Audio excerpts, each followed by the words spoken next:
அதிமுகவின் பிரச்சாரகரும் நடிகருமான செந்தில் நம்மோடு இணைப்பில் இருக்கிறார். தொலைபேசி இணைப்பில் அவரிடம் பேசலாம். திரு செந்தில், இந்த தருணத்தில் நீங்கள் மறைந்த முதலமைச்சர் ஜெயலலிதா பற்றி எங்களோடு பகிர்ந்து கொள்ள விரும்பும் விஷயங்கள் என்ன? புரட்சி தலைவி அம்மா நம்மளோட இல்லைன்னு சொல்ல முடியாது, இருக்காங்க. அது மட்டும் இல்ல, அவங்க புரட்சி தலைவினா புரட்சி தலைவிதான்.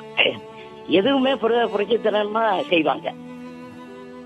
எப்படின்னா, இன்னைக்கு பாருங்க, ஒவ்வொரு தாய்மாருக்கும் படிப்புல இருந்து பிள்ளைகளுக்கு என்னென்ன தேவையோ அதெல்லாம் படிப்பாங்க.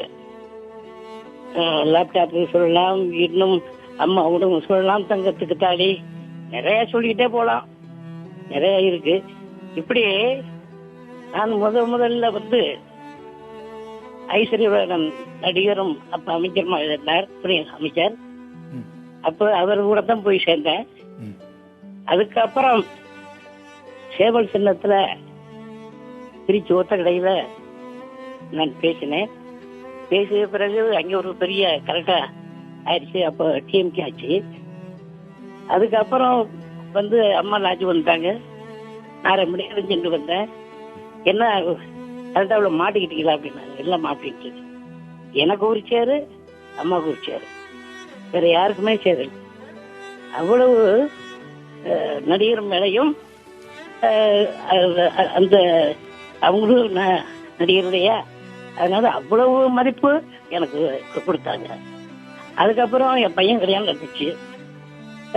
அம்மா இன்னைக்கு பையனை கூட்டிட்டு வரேன், ஆசீர்வாதம் பண்ணுங்க அப்படின்னு சொன்னேன்.